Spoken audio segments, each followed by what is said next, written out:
Sejam bem-vindos de volta. Bom, eu tenho agora o enorme prazer e a honra de chamar ao palco o nosso último palestrante, que vai nos contar suas motivações filantrópicas e como investidor social. Eu tive a chance de conhecer nosso ilustre palestrante há anos, quando trabalhei no Acatu, mas foi mais recentemente que eu conheci melhor sua atuação como investidor social privado. Além de participar da criação da Natura, empresa líder no mercado brasileiro de cosméticos e maior B Corp do mundo, é também um dos investidores pioneiros em negócios de investimento de impacto social e ambiental. Participou da criação de diversas organizações importantes do nosso terceiro setor e estrutura seu legado pessoal com o Instituto Arapiaú. É cofundador da Rede de Ação Política pela Sustentabilidade, que foi mencionada pela Ana Lúcia hoje de manhã, a RAPS, a famosa RAPS. É membro do B-Team e presidente do Instituto Natura. Eu gostaria de chamar ao palco o co-presidente do Conselho da Natura, Guilherme Leal.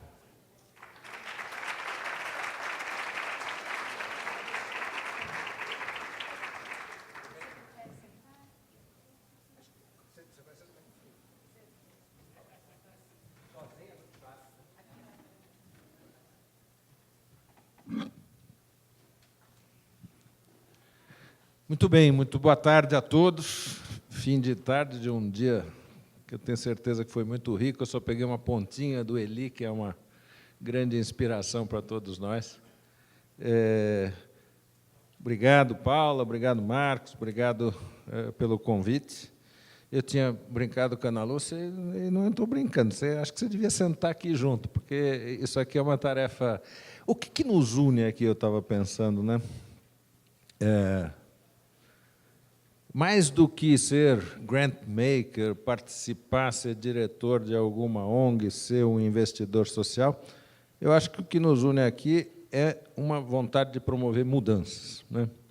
A gente tem, como, usando as palavras do Eli, é difícil ver tantas situações de pobreza, principalmente de crianças jogando vidas fora, não atendidas nas suas necessidades básicas.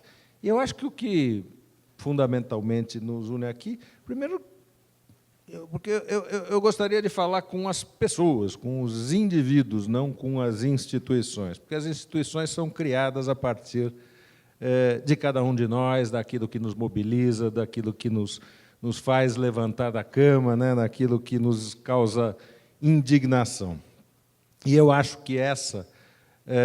no fundo, é a essência da grande revolução cultural que a gente tem que fazer para promover mudanças. Não é só para fazer filantropia. Filantropia ou investimento social é instrumento.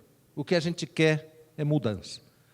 E a primeira coisa que eu gostaria de repartir com vocês é uma coisa meio óbvia, mas é isso. O ponto de partida é uma reconexão, pode chamar de espiritualidade, pode chamar... Tem as mais diferentes palavras, mas se a gente não se reconectar com a natureza da qual nós fazemos parte, né?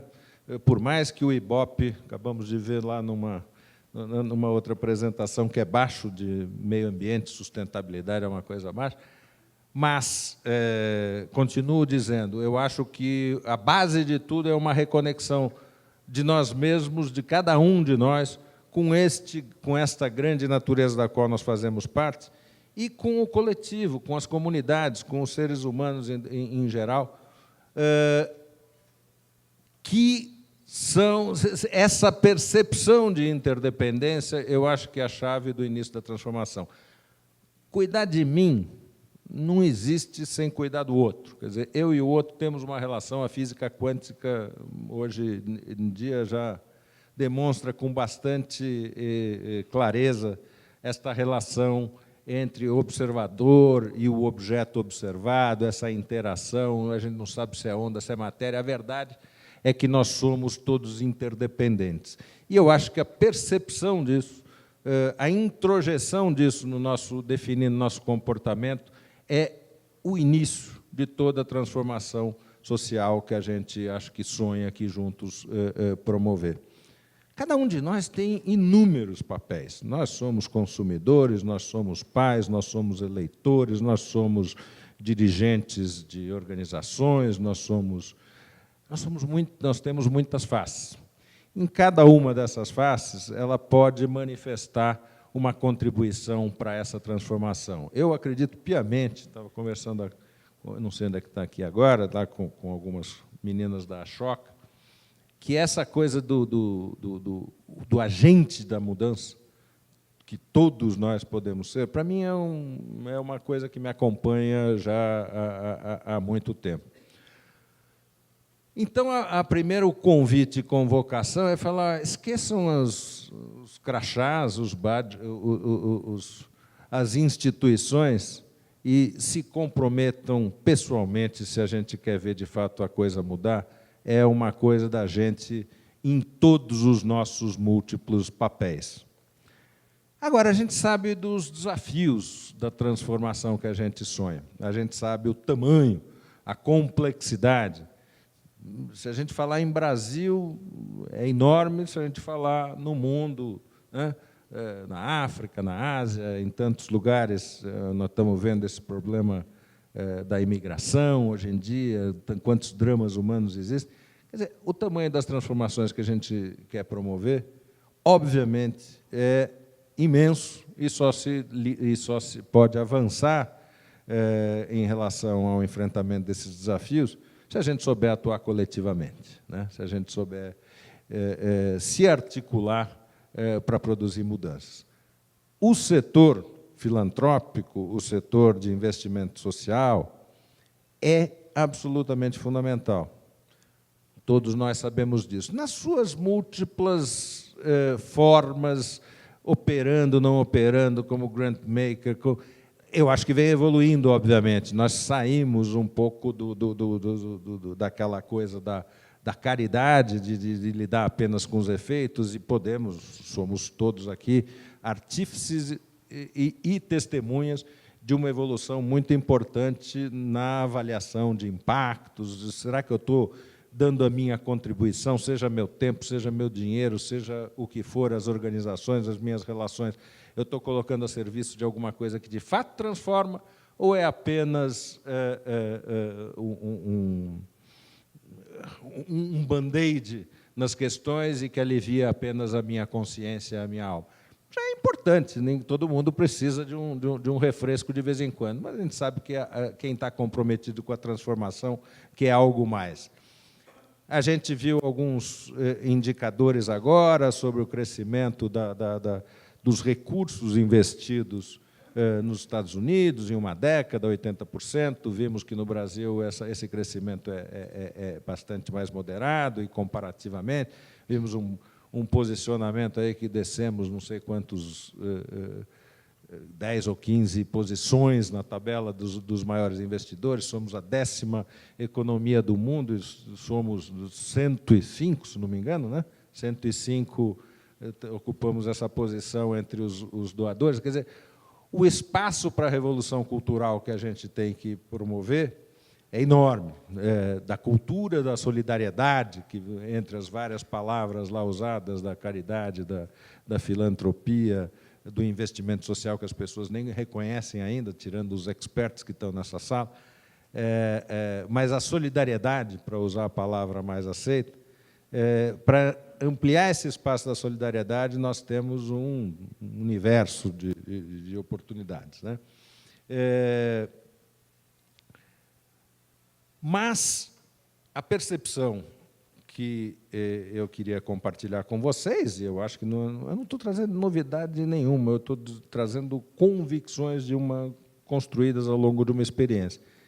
Eu acho que filantropia e investimento social é fundamental, é importantíssimo, seja para prototipar novas soluções, seja para criar, né, novas maneiras de tratar com os desafios, se aprofundar, articular, ela é absolutamente fundamental, mas é absolutamente insuficiente, né? Então, o que eu queria falar, sem pessoas não se faz nada. Com pessoas, a gente pode começar como vira comunidade, vira sociedade civil, viram organizações filantrópicas, organizações de investimento social. Tem as pessoas, tem as que são feitas através de corporações, etc. Isso é muito bom, mas insuficiente.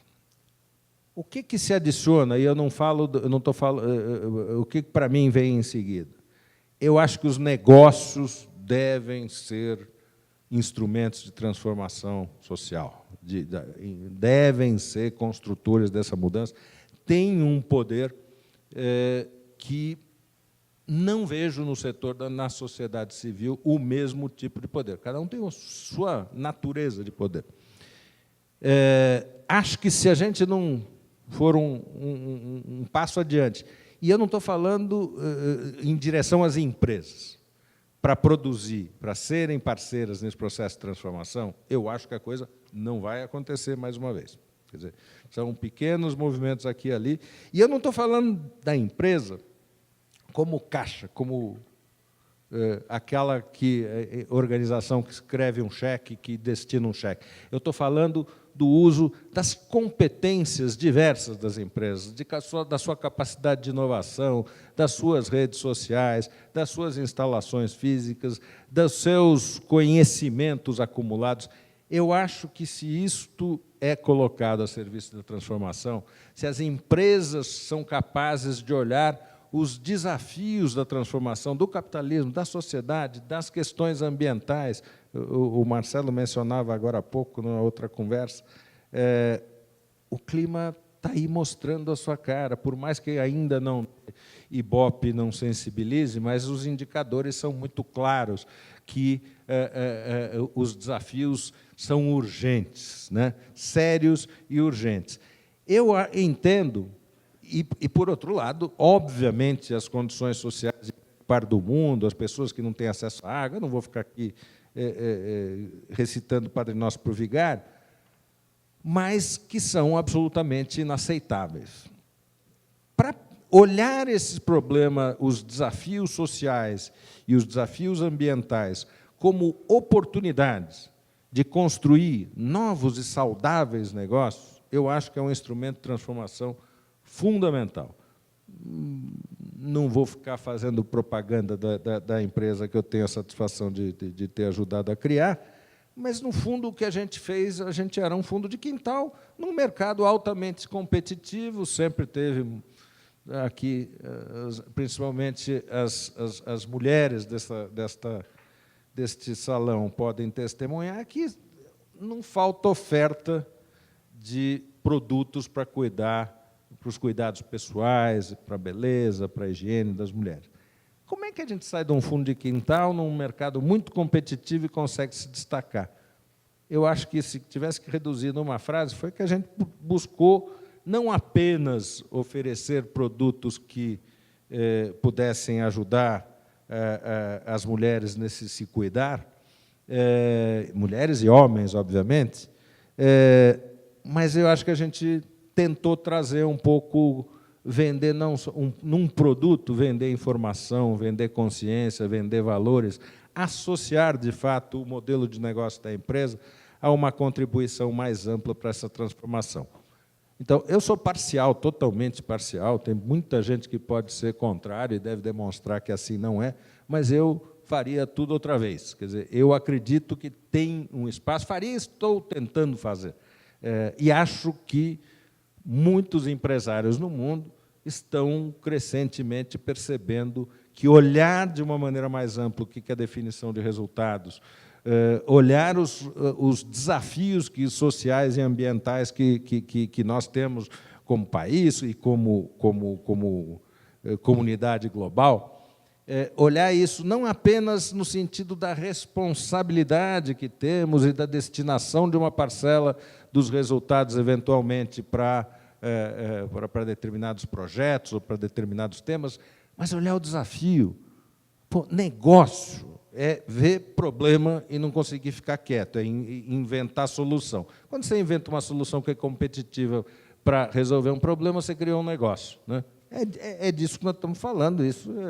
O mercado foi um invento do homem, né, para atender às suas necessidades. As nossas necessidades hoje são de muitas espécies. Nós já temos tecnologias que permitem que nós tenhamos alimentos para todos, que nós tenhamos habitação para todos. Nós não temos porque existem diferenças sociais que a gente não conseguiu lidar com elas, porque existe desigualdade, porque existe ineficiência, porque se perde 40% dos alimentos que não chegam a uma mesa, se perde no meio do caminho.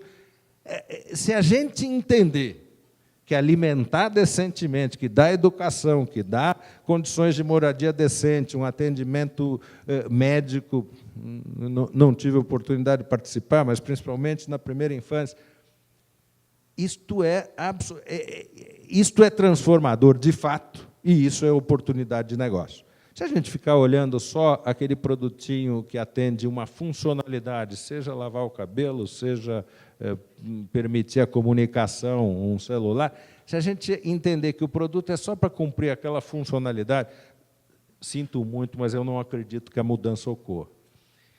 Então, eu falo do indivíduo, eu falo do setor do setor da filantropia, do investimento social, mas estou dizendo, para fazer a mudança, tem que envolver as empresas.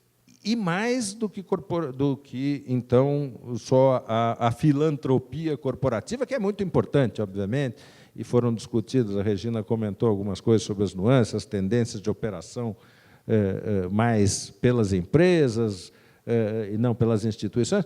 Aí tem 1000 nuances. E eu acho que a filantropia corporativa também tem um papel muito relevante. Mas o que eu estou dizendo é desta outra força. Quando eu faço parte de alguns movimentos, como o B Corp e B Team, B Corp é um movimento surgido mais na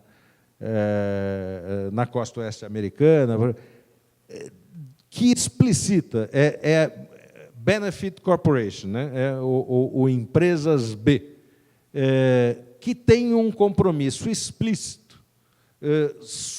com relação não apenas aos seus acionistas, mas aos seus diversos stakeholders, isto é, com sociedade e com a questão ambiental. E isso não é apenas, quer dizer, isso, para ser considerado uma B Corp, passa por um processo de avaliação. Nós temos a Maria Farinha, que é uma B Corp importante aqui no Brasil. Aqui nós temos um grupo crescente, hoje são cerca de 1.200 empresas já no mundo, e que se comprometem exatamente a isso que eu estava falando até agora. Dizer, um negócio saudável não é um negócio só de bottom line econômico saudável, mas um negócio que promove transformação positiva, que tem compromissos de governança, de transparência, de ligação com a comunidade, tem uma série de indicadores que mostram o seu compromisso em ser um agente de transformação social. A Natura se transformou no final de 2014, acabou sendo a maior B Corp do mundo, a primeira empresa de capital aberto, mas tem outras companhias importantes, o Ben & Jerry's, a Patagônia e outras tantas empresas, que estão criando uma nova onda do capitalismo. Eu tive satisfação de participar em 98, tá? Paulo Tacarambi até está aqui, vi agora, lá, companheiro de fundação lá do Etos, que era uma fase da responsabilidade social corporativa. Nós estamos falando agora de um novo movimento, de uma nova geração, muitos do Vale do Silício, mas espalhados no mundo, que trazem no seu DNA este compromisso de ser um agente de transformação, Paulo. E eu tenho satisfação também, fui convidado e estou participando há 3 anos de um grupo chamado B-Team, que é liderado lá pelo Richard Branson, da Virgin United, e com gente interessante participando, o Tata, o Pinot, lá do Care, o Yunus, é um grupo de umas 15 pessoas que estão que estão com uma pequena desafio, que se colocaram um pequeno desafio, ajudar a mudar o capitalismo. Tão simples quanto isso. Definição de sucesso. Exatamente assim.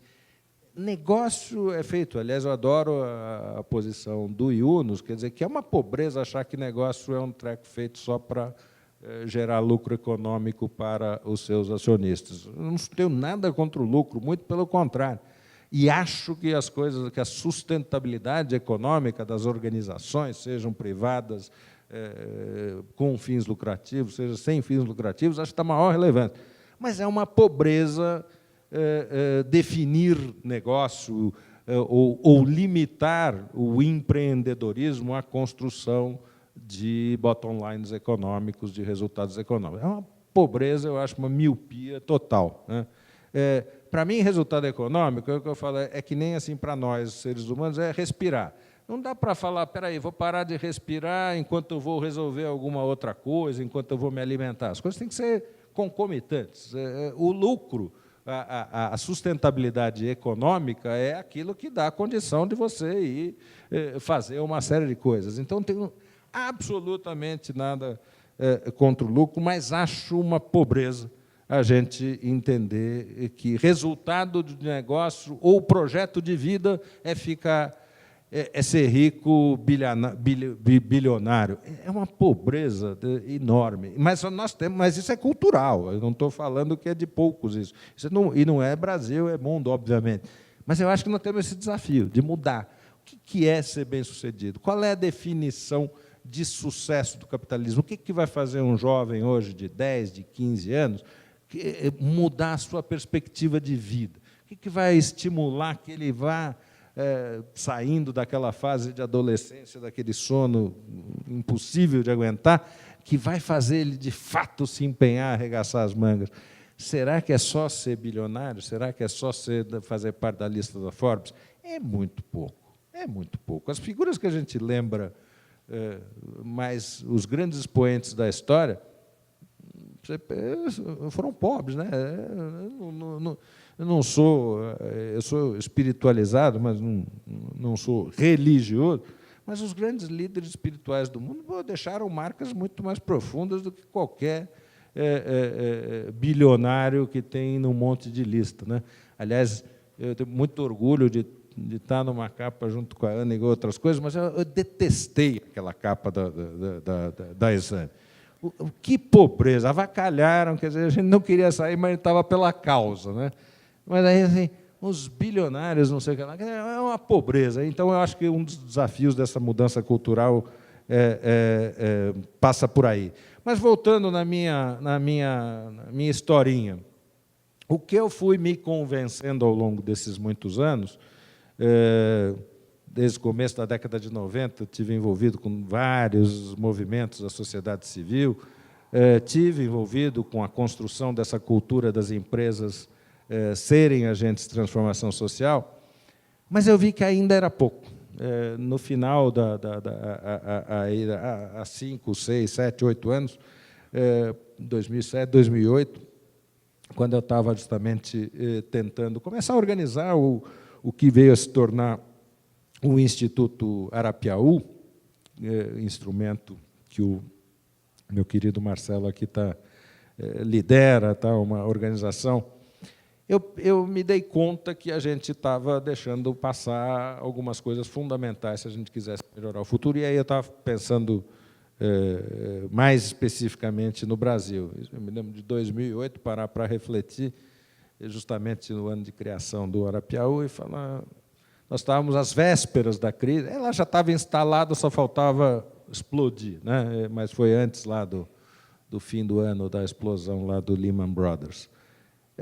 E dizendo que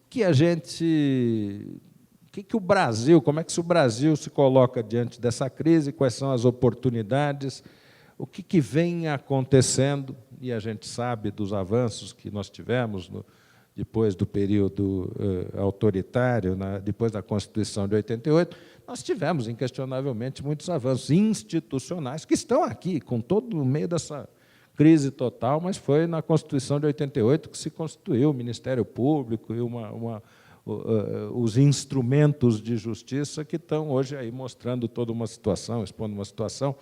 Então, nós tivemos uma democracia mambembe, cheia de problemas, cheia de necessidades de aperfeiçoamento, mas muito mais sólida do que obviamente, do que os anos de ditadura, ou mesmo dos anos anteriores a ela.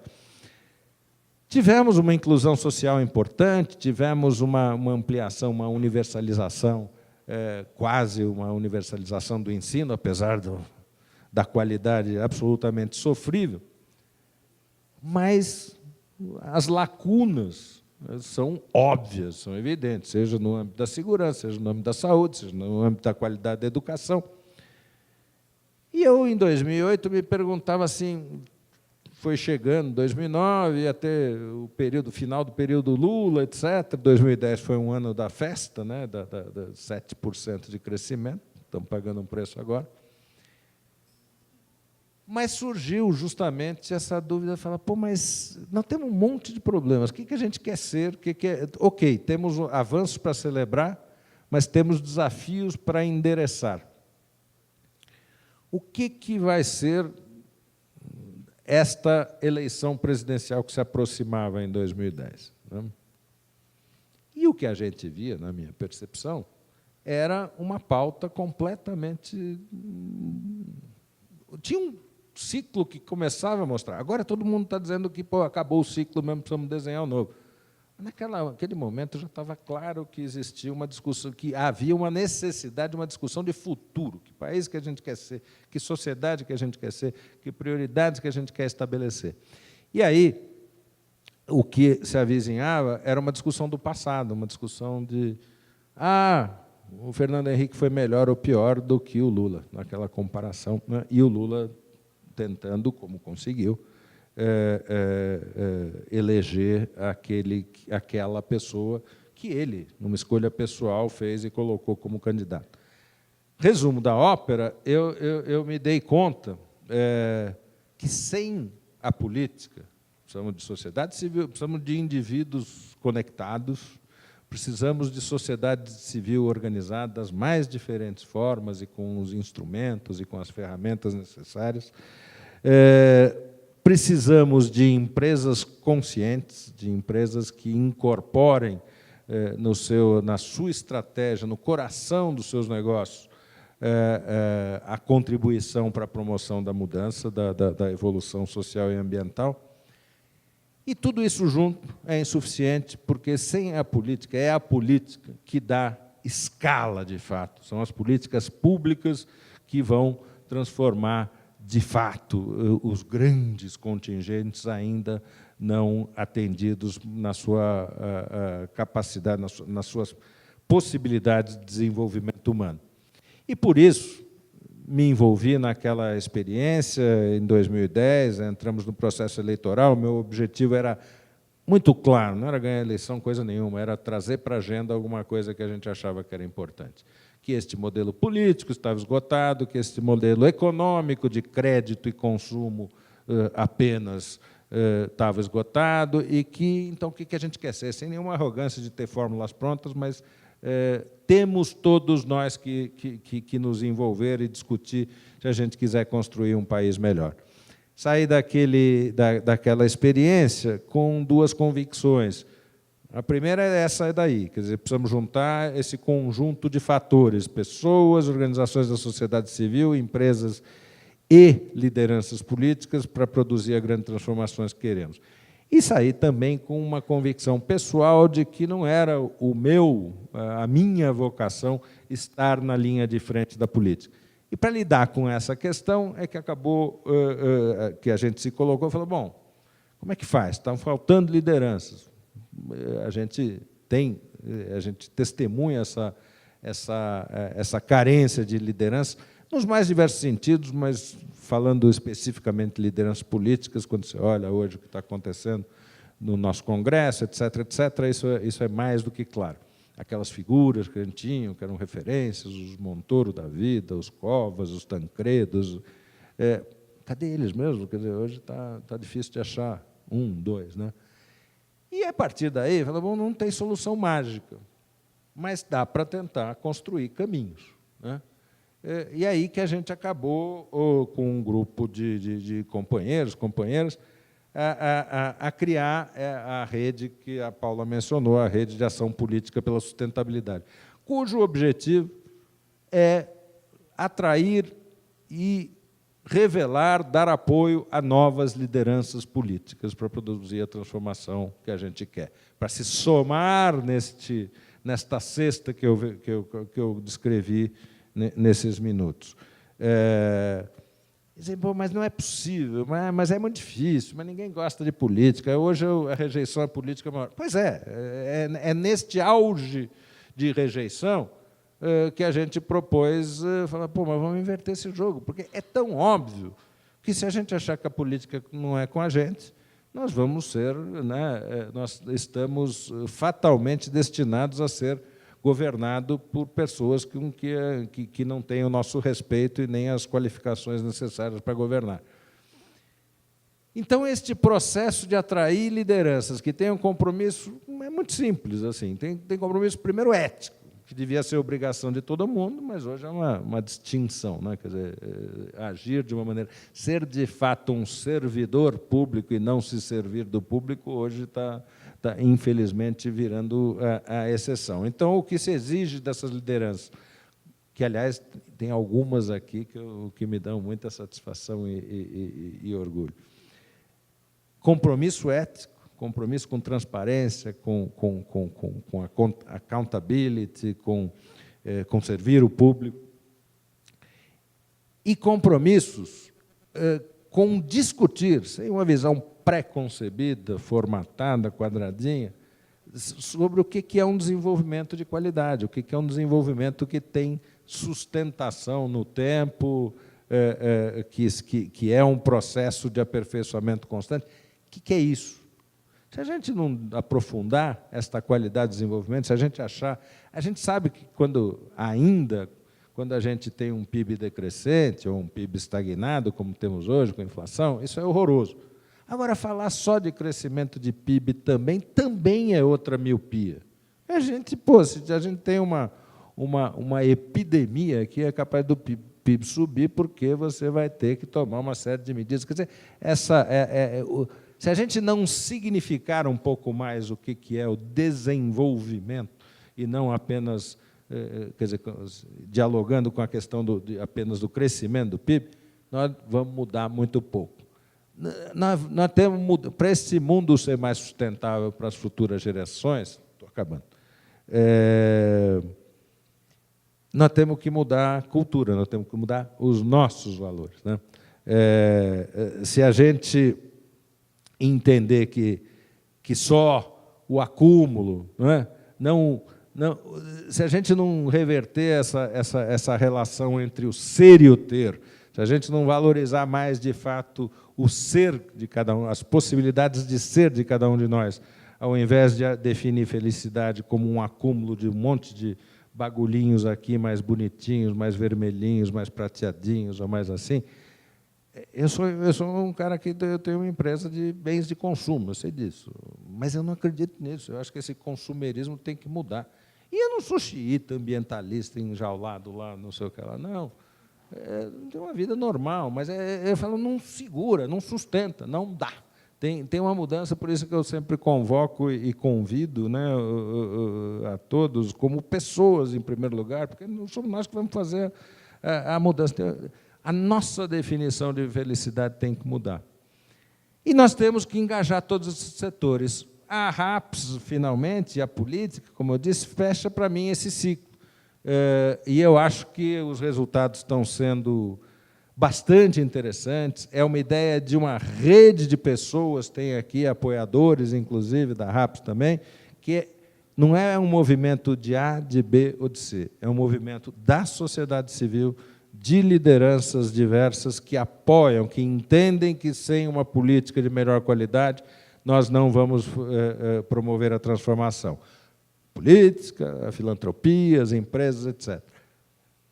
E que querem, então, apoiar uma rede de líderes de uma nova geração. Hoje já são 380 líderes em 3 processos seletivos, e temos 3 categorias, uma chamada dos líderes RAPS, que tem o compromisso, ou já tem mandatos, ou tem compromisso de participar de processos eletivos ao longo desses próximos anos. os empreendedores cívicos que querem participar ativamente da vida pública, mas não querem estar em cargos públicos, preferem fazer isso a partir da sociedade, e é fundamental, porque nós só teremos bons políticos se nós tivermos bons eleitores e cidadãos engajados, e os jovens RAPs que estão numa faixa etária mais nova e que, no tempo, vão seguir o seu caminho na política. Tem vários processos, eu não vou me alongar demais, o tempo já estamos num fim de dia, mas o resultado, até em função, vamos dizer, da crise, do tamanho da crise que a gente vive, estão sendo surpreendentemente bons no sentido de trazer junto e de começar a discutir aquilo que é relevante discutir. Qual é o principal problema que nós temos hoje para sair dessa crise? É que o Congresso deixou de ser um espaço de discussão do futuro do Brasil. Ficou um lugar onde cada um tenta sobreviver ao tiroteio instalado. A RAPS está começando a discutir com os seus líderes presentes e outros chegando, quer dizer, o que queremos desse país. E é por aí que a gente vai achar a solução. Não é fácil, é demorada, mas é isso. E, com isso, eu agradeço mais uma vez o convite, Paulo, e fico à disposição para algum tipo de pergunta que queira ser feita.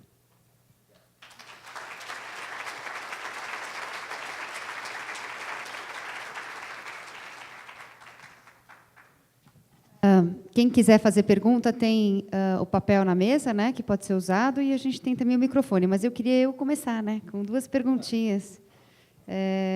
Uma pergunta é em relação à sua família, né? Qual o envolvimento, como é que essa questão do engajamento, quer dizer, você tem uma ação social robusta, muito bacana, que foi assim interessante toda essa visão de 3 setores, né? Criou várias organizações do terceiro setor, teve aí, está criando uma organização para apoiar melhores políticos, ou seja, trabalhando no primeiro setor, e toda a sua atuação, né, no B-Team, B Corp, toda essa provocação de que as empresas precisam realmente repensar seu papel na sociedade, né? Eu achei maravilhosa essa visão, eu acho que é isso. A gente precisa de todos os setores para resolver nossos problemas, né? E todos os setores, inclusive, trabalhando juntos em algumas questões. E como é que é, né, isso em casa? Né? Falou bastante, né, para todos aqui, que passa pelo indivíduo, essa transformação, né? Que depois a gente vai criar uma instituição ou se engajar numa instituição. Então, queria que você contasse um pouco para a gente. Olha, eu acho que tem até algumas pessoas aqui que, eventualmente, possam falar de maneira mais imparcial. O que eu faço é viver meus valores. E, da mesma forma que nós, na Natura, não colocamos, nós não temos ninguém da família trabalhando diretamente como executivo da Natura, porque a gente achava que isso era uma carga. Eu não posso... Acho que educar um filho é dar asas, né? É ajudar a voar, ajudar a entender esse... Então, dizer que você vai ter que fazer assim o assado, para mim, seria totalmente contrário à maneira que a gente pensa. Agora, a gente divide valores quando a gente está junto, quando a gente viaja, quando a gente almoça, quando a gente não se vê, quando a gente fala ao telefone, é ao longo de uma vida que a gente divide valores. Eu tenho muita satisfação e orgulho que cada um está buscando os seus caminhos, mas eu tenho muita confiança que tem um compartilhamento de valores muito especial. Cada um vai descobrir a sua maneira de dar sua contribuição, porque eu não acho que é... Eu tenho até um diálogo já tive um diálogo com um dos meus filhos, que tem uma ligação forte com a música, e que falava assim, pô, pai, mas você faz tanta coisa, não sei o que lá, e, pô, eu vou ser músico. Ele não é um músico 100% profissional, mas ele tem um envolvimento, ele é um educador musical, etc. Eu falava, Ricardo, seguinte, no mundo que eu imagino sustentável, essa coisa do mais ser do que ter, que para mim é chave para poder construir, de fato, uma sociedade mais justa, inclusiva, sustentável, nós temos que saber ser mais, produzir arte, produzir música, para mim, é uma das questões mais transformadoras do que substituir essa falsa noção de felicidade que um consumo exacerbado dá. E trocar isso por saber apreciar a natureza, saber apreciar uma obra de arte, saber apreciar uma literatura, uma música e, principalmente, saber produzir, né? Para mim, isso é absolutamente revolucionário, faz parte da revolução que eu advogo. Então, em resumo, e eu acho que cada um tem que aprender a fazer, tem que fazer, né? Se quiser trilhar um caminho, não pode só entrar numa organização muito vetusta, uma grande fundação, etc. É muito chato, né? Eu acho que o jovem precisa encontrar os seus espaços de expressão, de criação, de inovação. Eu estou feliz. O tempo vai dizer, e tem que perguntar para outras pessoas como é que isso funciona. A gente procura criar os espaços institucionais para que essas oportunidades sejam criadas, de atuação, etc.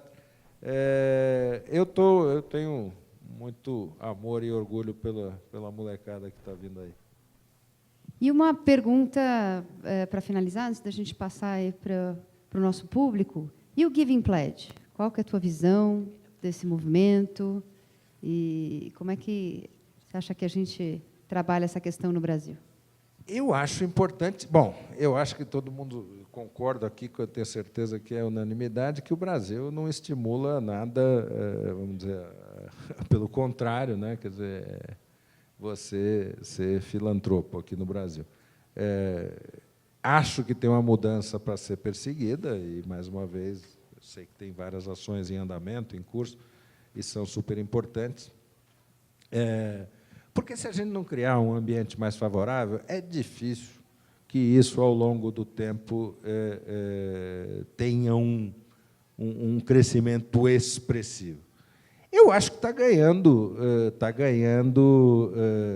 movimento, está ganhando mais sentido para um número maior de pessoas, mas acho que isso, para ganhar tração mais plena, precisa de um avanço institucional. Como o Eli falou, não dá, você tem que estar tentando sempre, independente de ter ou não ter estímulos fiscais ou não ter estímulos fiscais. Quer dizer, eu tenho claramente uma decisão de uma alocação importante há 20 e tantos ou 30 anos que eu falo para os meus filhos, acho que tem uma parte daquilo, porque, por mais que Natura faça ou não faça, etc., nós temos um sistema que é concentrador. A diferença, o Piketty está aí, né? A diferença está aumentando, não está diminuindo. Nós estamos numa fase histórica complexa. E eu acho que uma das únicas formas de reduzir isso é um processo. Eu sou favorável, quer dizer, à questão da transmissão sucessória no Brasil. A gente paga muito pouco mesmo, muito pouco. A gente só vai ter mais estímulos se a gente pagar mais. Eu estou falando especificamente, não estou falando aumento de carga tributária de uma maneira ampla, geral e restrita. Mas nos países com menos desigualdade. O ITCMD, né, é baixíssimo em relação a outros países. Exatamente, né? Quer dizer, e principalmente na sucessão, no causa-mortes, quer dizer, é muito baixo na comparação dos países. Para a gente ter o incentivo, na verdade, a gente teria que ter um pouco mais. Nosso sistema tributário é regressivo. Todo imposto, grande parte do imposto está no consumo, que todo mundo paga, e quem tem menos renda paga mais. Bom, não vou entrar nessa discussão, mas eu acho que é um movimento altamente meritório. Acho que, para mim, faz muito sentido, quer dizer, realmente retornar à sociedade parte importante do que ela mesmo nos ajudou a construir, e acho que essa questão institucional precisa ser trabalhada. Tem a questão cultural da conexão e tem a questão institucional. Cultura de doação, né? Exatamente. Que a gente precisa ainda trabalhar. É isso aí. E eu tenho uma pergunta aqui que chegou para você em relação à questão do consumo, né? A reversão do ciclo de produção, de consumo, não implicaria num processo recessivo inevitável? Há um caminho fora do consumo?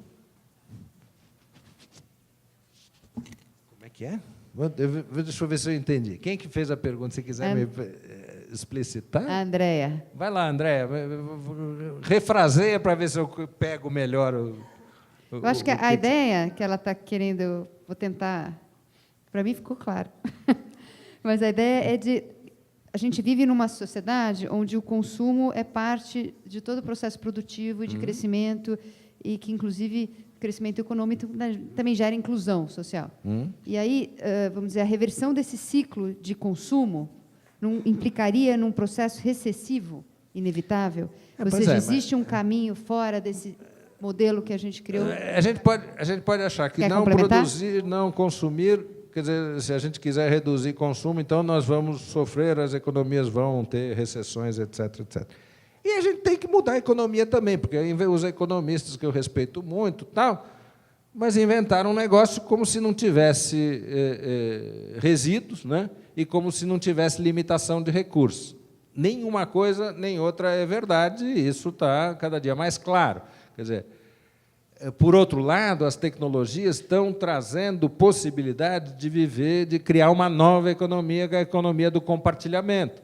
Nós temos um monte de ativo que não é utilizado, mas isso foi crosta terrestre, foi energia que foi usada para criar bens que não são utilizados. O Uber e Airbnb são as duas grandes expressões, mas são só cabeça de ponte do que vai acontecer no futuro. Se nós, como humanidade, se nós, de 7 indo para 9 bilhões e meio, não formos capazes, e esperando que não deixar para trás 2 ou 3 bilhões, né, de totalmente desatendidos, nós vamos precisar usar melhor os ativos já produzidos, os ativos que estão disponíveis. Para que a gente precisa ter uma frota de automóvel do tamanho que a gente tem, se, inclusive, não tem espaço para todo mundo andar e fica todo mundo parado usando como sala de visita os seus automóveis? Porque nós precisamos ser mais inteligentes para lidar com a questão da mobilidade, seja compartilhando automóveis que não precisa ter propriedade, seja tendo transporte público de qualidade. Estou falando óbvio,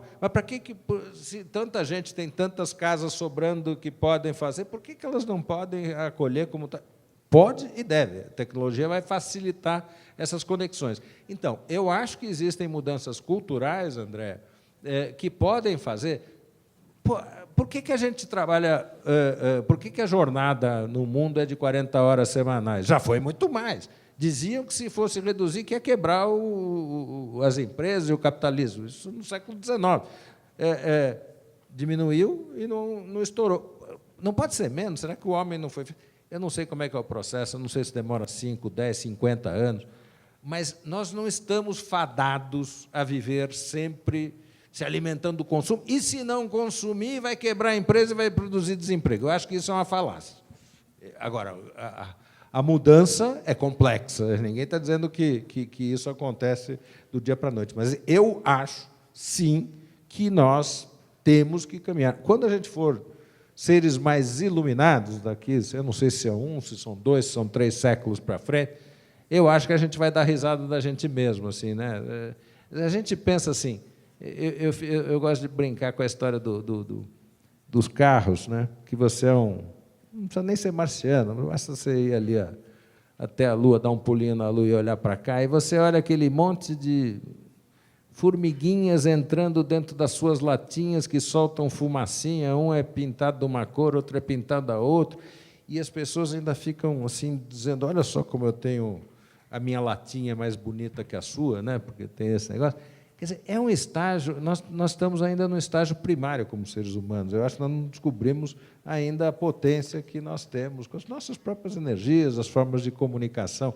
Então, eu acho que tem muita coisa que vai mudar. Sim, eu espero e acho que sem isso não acontece. Se a gente ficar preso nessa coisa, não, eu tenho que consumir mais, descartar mais para fazer, porque senão eu vou estar tirando o emprego do cara na China, não sei o que lá, ou na Indonésia, ou no Vietnã, ou na periferia de São Paulo, eu acho que isso não gruda, porque esta equação tem um fim muito claro, tem uma exaustão dos recursos do planeta. A China mesmo, com todo o seu desenvolvimento necessário, não está aguentando mais a poluição na cidade chinesa. Quer dizer, então, eu acho que tem que mudar, sim. Vamos lá. Uma última pergunta. Aqui.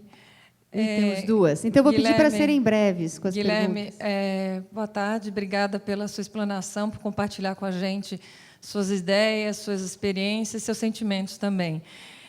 O índice de solidariedade no Brasil caiu de 90, a colocação no Brasil caiu de 90 para 105, num volume de 145.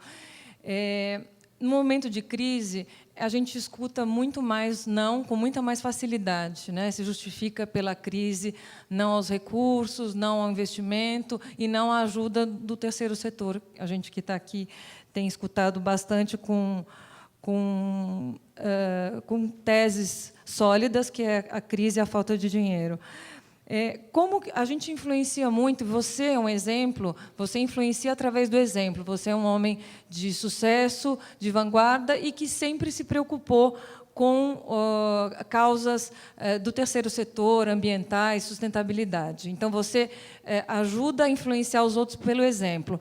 Mas, às vezes, o exemplo não é só suficiente. Então, já fazendo um link com o que foi falado aqui com o senhor Eli Horn, como você pode ajudar o teu país, mais ainda, influenciando os outros empresários a olharem por um outro prisma, não vendo o Guilherme já é assim mesmo, ele é uma exceção, e sim fazendo com que os outros virem mais Guilhermes e mais outras pessoas como você. Então, essa é a minha pergunta. Não sei se você já pensou nisso, influenciar, mas como que você pode fazer isso para ajudar ao país?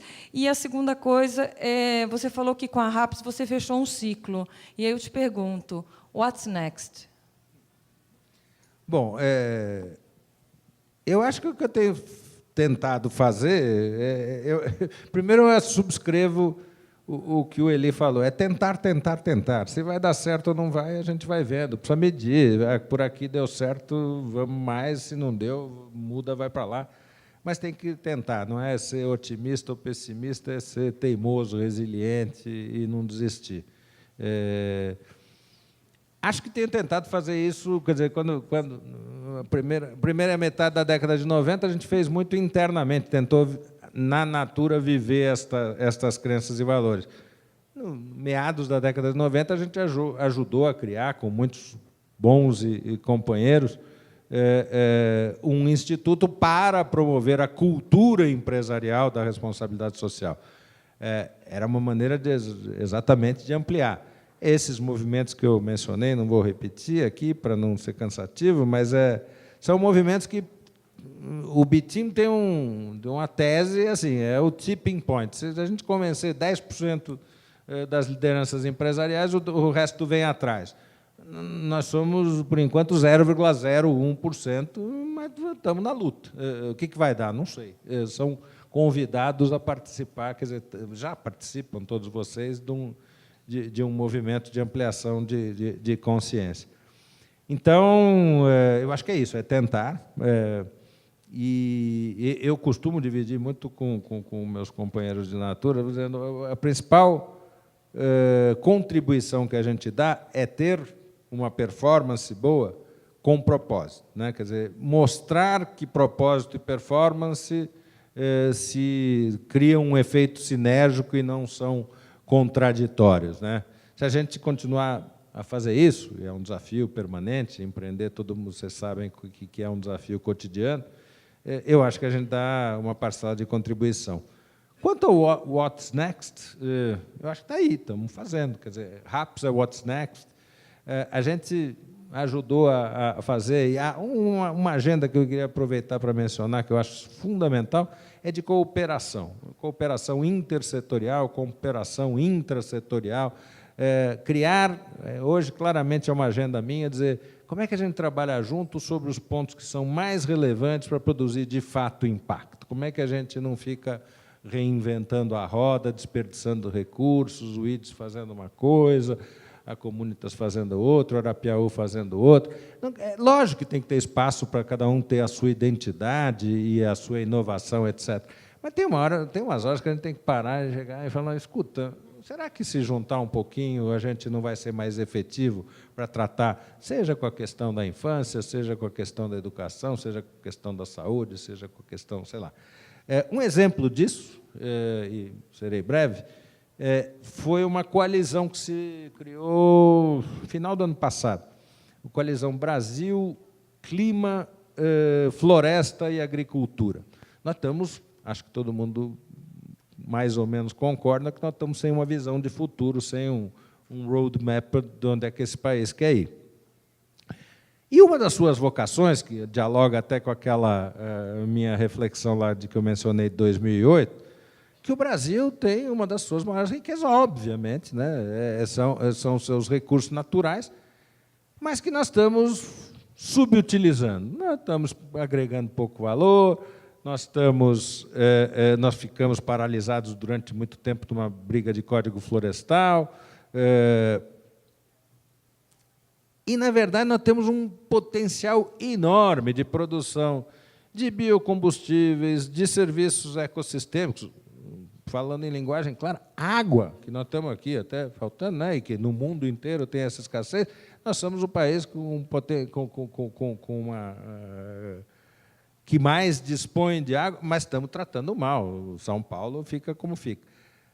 Fibras, madeiras, celulose, alimentos, o mundo vai crescer. A China diminuiu seus investimentos em infraestrutura, mas não está diminuindo o seu consumo de alimentos.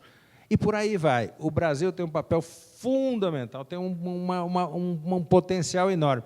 A gente ajudou a criar, e, no fundo, só baixando um pouco os egos das instituições, uma coalizão, Brasil, Clima, Florestas e Agricultura, botando junto, e para dialogar, e botando junto associações empresariais, Sociedade Rural Brasileira, Única, uma série de associações aí, até as ONGs, os Greenpeace, WRI, WWF e por aí vai. Quer dizer, e indivíduos também. Então, uma gama ampla de pessoas falar, olha, nós temos uma oportunidade, tem um monte de desafio para implementar Código Florestal, para fazer isso, para fazer aquilo, para criar políticas públicas, mas a gente botou, hoje são 100 instituições, mais ou menos, né, Marcelo, que estão já há um ano dialogando com o governo federal, com o Levi, com a Isabela Teixeira, etc., etc., tentando construir uma avenida de desenvolvimento saudável, que é o que eu estava falando que a RAPS, por exemplo, está se propondo.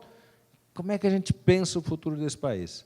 Então, são exemplos de possibilidades de atuação que a gente tem nos nossos múltiplos papéis. Bom, infelizmente, nós vamos ter que ir para o encerramento. Obrigada, Guilherme, por ter abrilhantado o nosso fórum. Eu queria pedir uma salva de palmas, mas vou pedir para você ficar aqui comigo agora.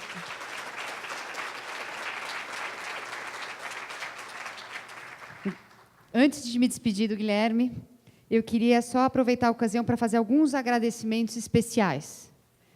Eu queria agradecer a equipe do Global Philanthropy Forum, que trabalha em parceria com o IDES para fazer este evento tão rico e transformador, em especial a Suzy.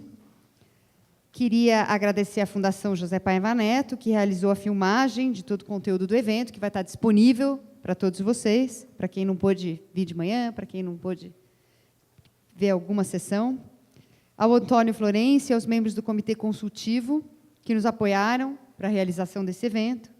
A Isabela Pascoal, da Fundação Educar de Pascoal e do Ateliê do Café, por presentear todos os nossos palestrantes com um conjunto de diferentes tipos de café gourmet, um pouquinho do nosso Brasil, principalmente para os estrangeiros.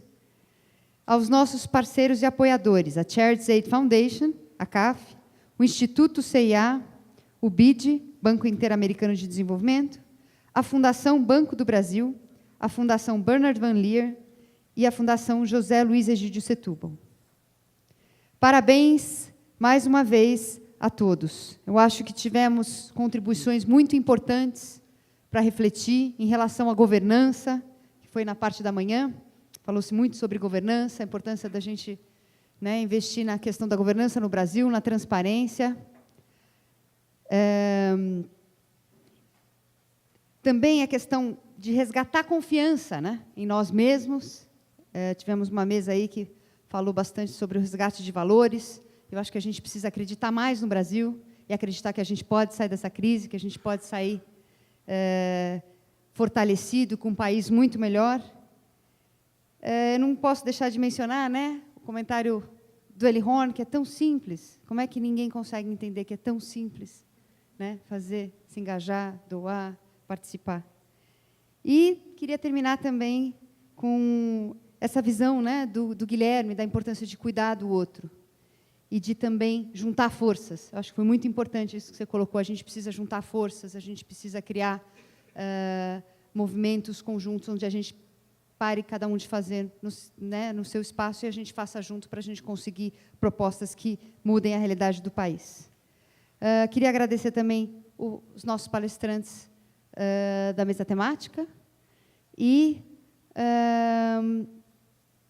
agradecer a vocês, né, que estão aqui, que fizeram esse evento tão maravilhoso.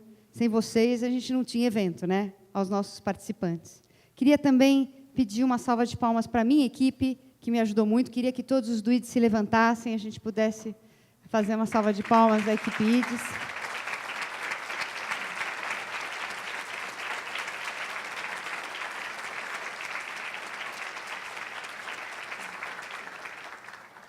E queria também agradecer a Sator, que nos ajudou a organizar, o Hotel Tivoli, que também nos ajudaram para concretizar esse evento. Bom, esperamos encontrá-los todos no ano que vem, né? E espero que vocês tenham... Oi? Ah, entendi agora. Estão falando comigo e eu não estava... Por favor, preencham a avaliação. Né? Essa é uma coisa importante, a gente quer ouvir de vocês o que vocês acharam, recomendações, ideias novas. Então, é muito importante a gente ouvir aí o que vocês têm a dizer do evento. E, por fim, é isso, gente. Um ótimo fim de tarde a todos e um ótimo fim de semana. Obrigada.